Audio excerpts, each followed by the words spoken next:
بابا باہر کا موسم کتنا اچھا ہے۔ بابا جہاں بیٹھ کر چائے پینے کا اپنا ہی مزہ ہے۔ اچھا بابا مجھے کوئی کہانی سناؤ نا۔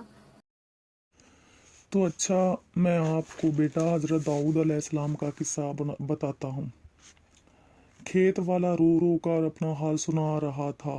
حضور، اس آدمی نے مجھ پر بڑا ظلم کیا ہے، مجھے برباد کر دیا۔ میرے کھیت میں فصل بالکل تیار تھی، اناج 2-1 دن میں کٹنے ہی والا تھا، مگر اس نے اپنی بکریوں کو نہیں روکا۔ سب کے سب میرے لہلہاتے ہوئے کھیت میں گھس آئیں اور دیکھتے ہی دیکھتے ساری فصل چٹ کر ڈالی۔ میں نے روکنے کی بہت کوشش کی، مگر 1-2 بکریاں ہوتی تو روک ہی لیتا۔ یہ تو بہت ساری تھیں، سب کھا گئیں۔ حضور، میں برباد ہو گیا، تباہ ہو گیا، اب میں کیا کروں؟ کیسے گزارا ہوگا؟ میرے بال بچے بھوکے مریں گے۔ حضور انصاف کیجئے، میرے حال پر رحم کیجئے، اللہ تعالیٰ نے آپ کو بادشاہ بنایا ہے، میری مدد کیجئے۔ بادشاہ نے دوسرے آدمی کو آگے بڑھنے کا اشارہ کیا۔ وہ آگے بڑھا تو بادشاہ نے پوچھا، کیا یہ آدمی سچ کہہ رہا ہے؟ جی ہاں حضور، بالکل سچ کہہ رہا ہے۔ تم نے اپنی بکریوں کو کیوں نہیں روکا؟ میں نے روکا نہیں، مگر گلہ بڑا تھا، اس لیے روک نہیں سکا۔ تم مانتے ہو کہ سارا نقصان تمہاری بکریوں کی وجہ سے ہوا ہے؟ جی ہاں، مانتا ہوں۔ بادشاہ نے دونوں آدمیوں کو غور سے دیکھا، کچھ سوچا، پھر آہستہ آہستہ کہا، بکریوں کے گلے کی قیمت اتنی ہی معلوم ہوتی ہے جتنا کھیت والے کا نقصان ہوا، اس لیے بکریوں کا گلہ کھیت والے کو دے دیا جائے تاکہ اسے کوئی نقصان نہ ہو اور لاپرواہی برتنے والے کو سزا بھی مل جائے۔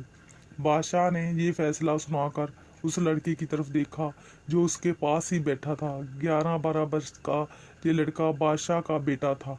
جب بادشاہ نے اس کی طرف دیکھا تو کہنے لگا، بابا جان، آپ نے بڑا اچھا فیصلہ کیا ہے، مگر کیا؟ بادشاہ نے پوچھا۔ یوں بھی ہو سکتا ہے کہ بکریوں کا گلہ کھیت والے کو دے دیا جائے تاکہ وہ بکریوں کے دودھ اور بالوں سے فائدہ اٹھائے، اور گلے والے سے کہا جائے کہ وہ بھی کھیت میں کام کرے، جب کھیت میں نئی فصل تیار ہو جائے تو گلے والے کو اس کا گلہ واپس مل جائے۔ اس طرح نہ کھیت والے کو نقصان ہوگا، نہ گلے والے کا نقصان۔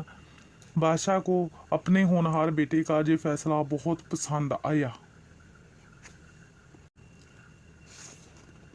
یہ بادشاہ اللہ تعالیٰ کے نبی اور رسول حضرت داؤد علیہ السلام تھے، اور ان کے بیٹے تھے حضرت سلیمان علیہ السلام، جو خود بھی نبی اور بڑی شان والے بادشاہ ہوئے۔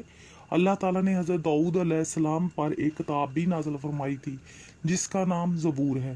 وہ جب اللہ تعالیٰ کی بڑائی اور محبت کے گیت گاتے تھے تو کیا انسان، کیا حیوان، سب پر ایسا اثر ہوتا تھا کہ ہوا میں اڑتے ہوئے پرندے اور دوڑتے بھاگتے جانور بھی تھم جاتے تھے۔